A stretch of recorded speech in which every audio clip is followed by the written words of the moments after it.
Bueno, difundir siempre esta posibilidad, ¿no?, de lo que uno está pensando, trabajando en la legislatura. Por favor.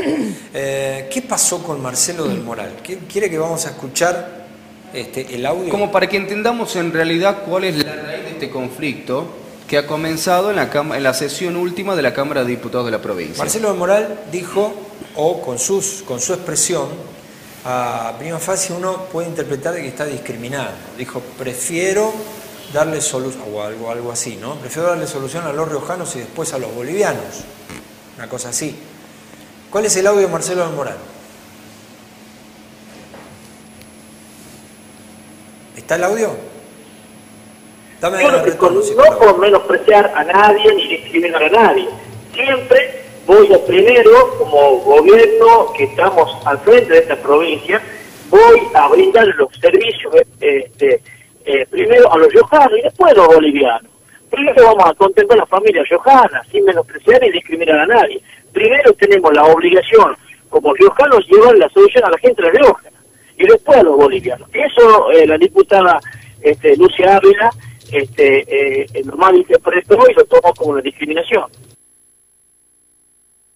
El audio de Marcelo del Moral que dice primero los riojanos, después los bolivianos. Así es, en cuanto a las prioridades en el tema vivienda, en el tema terrenos. ¿Qué dice Lucía Ávila? Sí, bueno, esto es ya una entrevista en los medios que él da y que replica en diferentes entrevistas que le hacen otros medios. Por lo tanto, reafirma lo que nosotros creemos es un acto de discriminación. Es bueno decir el contexto en que se dan estas declaraciones.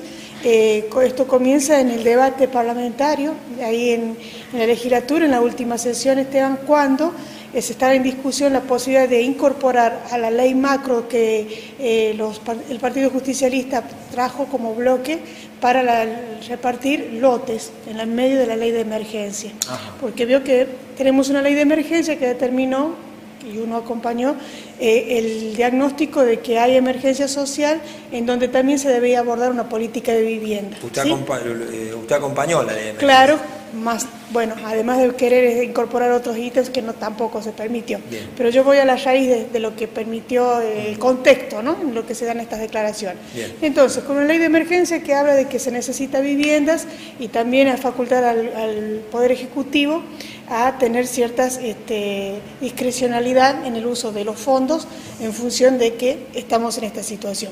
Entonces, lo que pasó fue que había un asentamiento el 8 de junio que estaba buscando, ¿no es cierto?, ser escuchado.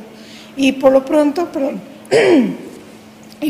lo que ha pasado hasta ese momento fue que cuando uno debatió para incorporar ese espacio o a esas familias, se le ha contestado al bloque, ¿no es cierto?, se le ha contestado que porque estaba la gente, en su gran mayoría eran bolivianos, no se daba el lugar a la petición nuestra de incorporar. Sí. A ver, el asentamiento 8 de junio sí tiene una gran cantidad de habitantes procedencia Bolivia. Así es heterogénea y hay presencia de gente que llegó de Bolivia, sí. Pero también hay riojanos. Nosotros vamos a que no debe ser la variable a analizar, porque si no estamos en una clara discriminación por procedencia. Usted para dar un lote puede tener el criterio de la minuta Marcelo H, del Moral de los ingresos. ¿Lo dijo a esto en dónde? En la legislatura en un comienzo, en la última sesión. Y lo repitió en las entrevistas para aclarar que, entiendo yo, se enrieda aún más en lo que cree. En vez de rectificarse, ratificó sí, lo que él dijo. Sí, lo dice y como un criterio a defender, ¿no? Y lo vuelve y lo repite. Entonces, nosotros inicialmente cuando lo escuchamos en la legislatura teníamos la decisión de hacer la denuncia en el INADI, pero cuando además lo reafirma en los medios de comunicación, definitivamente nos tomó más cuerpo esta decisión, por lo que esta mañana hicimos esa denuncia y la ampliamos al vicegobernador que presidía la sesión en ese día. Porque como vicegobernador, pero más que como vicegobernador, como presidente de la sesión, él no pudo haber dejado pasar por alto semejante afirmación, ¿no? Nosotros sabemos de que hay muchísimas familias, no solo del 8 de junio, demandando lotes y viviendas. Además sabemos que a nivel nacional no hay una política de vivienda. Desde que asumió Macri no se construyó una sola vivienda y ni hay anuncios de planes de vivienda. Pero en la ley de emergencia que se ha sancionado y la posterior ampliación, si se quiere, del último jueves, hablan de loteos para las familias, que bueno, no tendrán la vivienda, pero sí lotes, ¿no? Y nosotros siempre hacemos la contraposición, Esteban, sobre la decisión rápida, efectiva, y ahí sobre tablas, de expropiar 184 hectáreas para una cárcel y demorar tanto en política habitacional. Nos parece que hay una prioridad que no la compartimos definitivamente, ¿no? Que hace que casi el centro, para que tengamos una dimensión de lo que se ha decidido en la expropiación para la construcción de la cárcel, es el centro rodeado por sus avenidas principales 2 veces. O sea, es mucho, 184 o sea, 2 veces el hectáreas. ejido urbano del centro de la capital para construir una cárcel. Claro, o el complejo carcelario o la ciudad carcelaria, porque una cárcel no me la imagino toda así, ¿no? Lo que sí, vuelvo al eje, ¿no?, de prioridades, ¿no? Hoy están a 150 familias del 8 de junio, pero no son las únicas. Todas y muchas están pidiendo, porque hay mucho trabajador informal, Esteban, que no puede acceder porque el primer requisito a la política de vivienda, salvo en viviendas sociales, es tener un recibo de sueldo. Tenés que ganar 12.000 mangos. Por ejemplo. Cada uno, ¿no?, de ingreso. Sí, entonces, ahí ya queda una franja, pero importantísima, de riojanos afuera. Entonces, ahora, perdón, Lucía, sí. La cárcel también es una necesidad porque está colapsada. Sí, sin duda que sí. Solo vamos a la dimensión y a la urgencia planteada. En prioridad sí. En prioridad creo que... Y dimensión también, no me imagino tantos lotes y sin siquiera explicar, Esteban, a quién se le expropia. Usted pide el detalle, en la legislatura lo hicimos en esa sesión que pedimos lea por secretaría porque no lo conocíamos al proyecto, lo ingresaron ese día. ¿Quién es el propietario? ¿A quién el Estado le va a pagar todo eso? ¿No? ¿Quién es el privado? Porque si usted expropia no es del Estado, ¿no? Y bueno, y toda esta situación... ¿Y por qué no le dan a conocer eso? Porque tienen esa estrategia, como uno difunde, mire, yo tengo como conducta a las 7:30 de la mañana a comenzar a comentar a los medios qué voy a hacer ese día. Eso lo tendría que hacer mínimo el jefe de bloque de cada fuerza, porque no puede ser oculto a la opinión pública. Ocultar información de una a ley. Los mismos pares. Pero de a los ciudadanos. O sea, ni siquiera claro. a los medios, ¿no? Ponele, sí, está mal que se oculte también información a los medios, a nosotros que vivimos de esto. A los medios y a la población, en realidad. A la población, pero además ocultarle a ustedes que deberían... Claro, y porque solo le pedimos en esa oportunidad la lectura por secretaría del proyecto, accedimos a la información de la dimensión de las 184 hectáreas que le hago mención, ¿no? Entonces, esto es algo emergente del momento, lo que pasa en el 8 de junio, pero no es la única situación de los riojanos y es aún más amplia la población. Ahora, que tiene esta demanda. Diputada, estamos hablando, y si nos referimos al orden cronológico de cuál es la raíz de este conflicto que ha sido en la Cámara de Diputados de la provincia, pero horas después de la sesión usted estuvo presente allí en el asentamiento y tengo entendido que durante la madrugada del viernes efectivos de la comisaría séptima, si no me equivoco también, desalojaron de manera violenta a los vecinos que se encontraban allí. ¿Usted estuvo en el lugar? Claro, una vez que me cuentan, alrededor de las 7, puedo llegar recién, yo no me encontraba en la ciudad, llego al lugar y ya habían pasado 2 horas. Y porque llego yo y porque era demasiado brutal no hacer exhibición de lo que es, no mostrar lo que es un documento público como es la orden de desalojo, claro. Recién ahí accedieron y nos dimos cuenta y supimos que el juez Barría es el que da la orden en base a una denuncia del secretario de Bienes Fiscales, el señor Jarte Tagle, quien ratificamos con eso que el predio era estatal, ¿no? Entonces, el razonamiento nuestro es también, si es un predio estatal, ¿por qué no se puede disponer para esa gente el lugar? Si además ha sido expropiado con fines públicos y una vivienda en estos contextos de tanta emergencia, es también pensar en el bien público. Yo al menos lo asocio directamente el bienestar de todos los riojanos con el bien de todos también, ¿no? Entonces, a partir de ahí, se desencadenó toda una protesta de parte de la gente, que además tuvo que padecer los otros ciudadanos que no podían circular en los lugares que hacían el corte, y recién a altas horas de la noche, como a las 21 horas, el señor Velarde, a cargo de infraestructura, negoció que vuelvan al predio. Mire todas las situaciones, ¿no? Después de un orden judicial... Para que terminen donde empezaron. Miren, por no tener la decisión en el momento los diputados, mínimo de hacer un cuarto intermedio, te vas, visitas a la gente, le decís que tenés la voluntad. Había tantos caminos a ir antes de llegar al desalojo, a los cortes y a este regreso de nuevo al asentamiento que permite ahora infraestructura, que de hecho en medio de todo termina conteniendo la situación, pero no es la solución, ¿no? Hay que verlo. Si usted dice ser representante de un sector o de toda la población como es un diputado, ver con previsibilidad las cosas. Y si se lo señalábamos con tanta insistencia en la propia sesión, escucharse, viene el desalojo, ustedes van a ser responsables, hay una posibilidad de salida, la salida es la incorporación sobre lo que ustedes pensaban de ley macro, esta particularidad con el 8 de junio. Entonces, esto fue lo que uno intentó hacer y bueno, no fue escuchado y al día de hoy nos encontramos hasta con una denuncia por discriminación, todo, ¿no? La denuncia por discriminación sí. La presenta en el INADI, Graciela Báscola. Sí, nosotros a ella, sí. Sí, claro. ¿Y qué fundamentos, cuáles son, digamos, las pruebas que ha presentado la INADI? Bueno, los audios de la sesión y los audios que el señor del Moral emite luego en las entrevistas públicas, donde sigue sosteniendo. ¿Qué le dijo la señora Graciela? No, que abundaban elementos, pero que a nivel personal lo podía adelantar, pero que lleva un procedimiento de investigación, entre eso la propia... Lo citarían a Del Moral y al señor Bossetti para que hagan sus descargos de la acusación. Lo que me parece sano es el procedimiento. Claro, no. Claro. Pero ¿qué sanción puede...? En principio lo determina Nación. ¿Quién? Nación, y piden fundamentalmente las disculpas públicas. Ajá. Pero dentro de la Cámara de Diputados nada.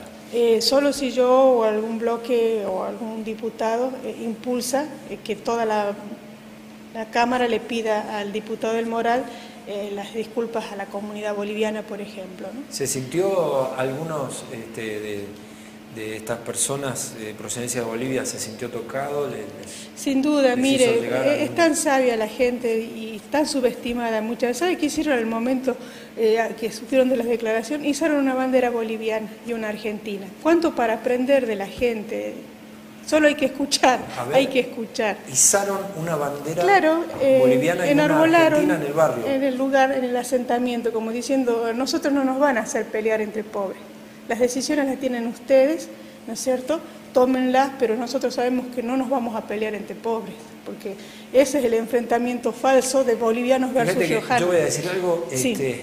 Yo no conozco persona más trabajadora que los bolivianos, que las personas que vienen del país, de ese gran país que es Bolivia. Trabajadoras de sol a sol, humildes. Por supuesto que debe haber mala gente, como también hay malos argentinos, pero la mayoría de la gente de Bolivia, que conozco también en otros barrios, sí, agradecida de la oportunidad, de la tierra, de la provincia de La Rioja, del trabajito, de la changa. Jamás he visto a una persona de Bolivia que falte el respeto, que trate mal, todo lo contrario. Siempre los tratamos mal a los bolivianos, claro. Siempre. Y fíjese que yo creo que educa mucho la posibilidad de que un asentamiento y aún en una situación de tanta precariedad tengan la bondad, la amplitud de encontrarse semejante y no medirse o considerarse en función del lugar de origen. Somos iguales, ¿no? Las cosechas somos iguales. Me dicen los obreros golondrinas, la mayoría son bolivianos. Sí. Son los que levantan nuestra cosecha, aceituna, de las uvas. Que en realidad abundan. Que los riojanos no queremos hacer. Claro, es cierto. Eso. Porque eso no lo hacen. Yo me acuerdo de una ley que se había aprobado en la época de Massa, cuando le pedían a los empleados públicos, cuando había una cantidad enorme de empleados públicos como hoy, y en aquel momento también, no sé si éramos cerca de 60.000 o 50.000 por ahí, y le decían, le pedía, el Estado provincial le decía al empleado público, ustedes pueden ir a trabajar en la cosecha, nadie les va a tocar el sueldo, se les va a dar, digamos, la licencia para que ustedes vayan a trabajar aparte y vayan a las cosechas y vayan, claro, porque era un requerimiento de varios emprendimientos productivos de La Rioja. Dicen, denme gente. No se presentó, creo que fue el 0,3%, ni el 1%. Bueno. De los empleados públicos de aquel momento, que la mayoría no tienen una función específica, porque hay una superpoblación de empleados públicos, ninguno quiso ir a trabajar, a pesar de que no se le tocaba el sueldo. Entonces, bueno, está bien, tenés este sueldito acá, anda a trabajar, fracasó la ley. Sí. No toda generalidad para decir son buenos o son malos, son trabajadores o flojos, es de por sí así también arbitraria, pero lo que sí es una condición humana, el error, el acierto, ¿no es cierto?, que no escapa a nadie en esto, ¿no?, en este transcurrir de nuestras vidas. No creo que sea propio de los bolivianos solamente estar en una u otra situación. Hablamos de esta condición de igualdad por ser seres humanos, ¿no?, que fue desconocida en este caso por el señor del Moral. Diputada, le voy a hacer la misma consulta que le hemos realizado al diputado Enrique Rodríguez, me parece que la semana anterior estuvo aquí en el estudio, con respecto a las discusiones y las actitudes por parte de algunos legisladores, principalmente del oficialismo, en el momento que a usted le toca hacer uso de la palabra en la Cámara de Diputados, con gestos, tal vez con improperios, con diputados que en realidad llama poderosamente la atención, que justamente se levantan en el momento en que usted hace uso de la palabra. ¿Hay algún tipo de presentación para que en realidad ese tipo de cuestiones finalicen en la Cámara de Diputados? ¿O usted, como una legisladora de la oposición, que lamentablemente son la minoría, debe acostumbrarse a ese tipo de hechos? Bueno, es algo que nosotros ahora lo estamos pensando por cómo fue en ascenso toda esta agresión que usted describe, porque sabe que uno también tomaba conciencia de que querían correr el eje de la discusión. Usted va a expropiar 5 predios y de pronto la noticia va a ser que me insultaron. Entonces uno dejaba de lado eso para priorizar la discusión política. Claro, y le voy a decir por qué uno se da cuenta, y muchas personas también. Porque hay un canal que pertenece al oficialismo también en la provincia y que ahora transmite la sesión completa en la Cámara de Diputados. Claro. Y en realidad le juega a favor a las personas adeptas, al funcionario adepto a ese canal de televisión, porque se muestra a las claras cuál es la situación real y las verdaderas discusiones que se dan en la Cámara de Diputados. Claro, no, y el nivel de agresividad crece. ¿Sabe por qué crece? Porque cada vez es más indefendible las iniciativas que tienen. Se contraponen tanto, ¿no? Yo lo explicaba en una entrevista que ustedes me hacían, salir de una ley de emergencia, luego una empresa y te da expropiaciones. O sea, hay algo que no cierra. ¿Estado solvente o estado con emergencia? ¿Es verdad lo de los audios? ¿Le cortaban el audio a usted? Pero eso es terrible, porque ahora, y yo voy a anticipar la investigación al respecto, fíjese, en medio de toda esta emergencia, en la legislatura hoy tenemos una nueva forma de cubrir nuestras declaraciones, nuestras intervenciones, son micrófonos en cada uno de los lugares donde estamos sentados ahí trabajando. Bueno, eso es un gasto. ¿Cómo es que se priorizó en esa instalación de micrófonos, que sin duda son caros, estoy seguro, sin una licitación pública? ¿Cómo llegaron esos micrófonos ahí? Pero a lo que usted me hacía mención, sí, esos micrófonos, cuando usted aprieta un botón, puede hablar y otro, cualquiera de los diputados, lo puede interrumpir. Entonces yo muchas veces iniciaba el argumento de mi defensa de cualquiera de los proyectos o del pensamiento del bloque y sí, me interrumpían de la forma tan brutal. Perdón, pero para argumentar, para contradecirla... No puede, para que no hable, para dejarme sin sonido. Es como que hoy a usted no lo saquen del aire. Claro, así. Pero qué gente... Pero se portan como, no sé, chicos de la secundaria. Son unos estúpidos los que hacen eso, perdón. Es una falta pero de además total. con las cámaras, como usted lo señala. Imagínense lo que es labor parlamentaria, Jair, donde no hay cámaras y solo están ellos y nosotros. No se imagina lo que es. Nadie está grabando y transmitiendo eso en vivo. En vivo no, pero hay la versión taquigráfica que usted tiene que esperar a un mes para que se tenga acceso. Entonces es una desventaja muy fuerte, bueno, pero como lo decíamos por fuera del programa, lo vamos a soportar porque tenemos esta misión, esta responsabilidad de la gente que nos votó, pero sí vamos a ir poniendo límites y parte de esos límites es la denuncia en el INADI que hoy hicimos con respecto a la comunidad boliviana. Bueno, me dicen que usted había cortado el micrófono y que hablaba fuerte, que hablaba a los gritos porque le Claro, me puse de pie porque no me van a limitar la posibilidad ni el derecho a estar opinando ahí. Y bueno, y a raíz de eso es que después me habilitaron el micrófono de nuevo. Pero el Tribunal de Cuentas Municipal, el proyecto que impulsa justamente el denunciado, Marcelo del Moral, ¿Qué posición toma al respecto? Mire, se da claramente también en medio de la tensión política, interna. Hoy por hoy parece un nuevo enfrentamiento entre el municipio y el Poder Ejecutivo Provincial. Nosotros vamos a manejarnos siempre en los principios que tengan que ver con la defensa de lo institucional y no vamos a igualar para abajo. Yo que el argumento ya está siendo el único municipio que tiene el privilegio de tener un tribunal de cuentas es La Rioja. Bueno, que no sea eso un privilegio y sea la generalidad de la regla de juego para que todos se les restituyan, porque en algún momento tuvieron su tribunal de cuentas y se los quitaron. Entonces, siempre en defensa de lo que es el federalismo, la autarquía y la autonomía básica para planificar una política de Estado micro en un municipio, pero que tiene que ver con la independencia y la posibilidad de tener su finanza, ¿no? No entro al terreno de las investigaciones. El resto de los municipios, ninguno tiene tribunal de cuentas. No, por eso justamente, que se iguale para el beneficio de otros, y no que se iguale quitándole el beneficio a uno. ¿No? Insisto, es igualar para abajo el criterio que están proponiendo, es quitarles derechos al que tiene, para que todos sean iguales, en vez de darle derecho a los que no tienen para igualar. Más allá de la lógica, ¿no? de lo que indica la ley, del organismo, de la ley orgánica, en fin, ¿no cree que la gente busca un poco de claridad en el manejo de los fondos? Pero provincia no se lo va a garantizar. La provincia no le va a garantizar. Pero si provincia está hoy por hoy viendo cómo se despega del escándalo de José López por infraestructura. O sea, acá hay un problema que no tiene que ver y encerrarse al análisis formal de las instituciones, sino quiénes las ocupan y cómo las ocupan, ¿no? Entonces, para nosotros, siempre que lo institucional y en la formalidad sea una cadena donde se expande la autonomía y la autarquía, vamos a acompañar. No podemos poner la mano en el fuego porque eso va a garantizar transparencia. La verdad que eso está de la mano de quienes están al frente de las instituciones, ¿no? Perfecto. Bueno, bien. Lucía Ávila, muchas gracias por haber venido. A ustedes, Esteban, un saludo a todos. Mucha suerte.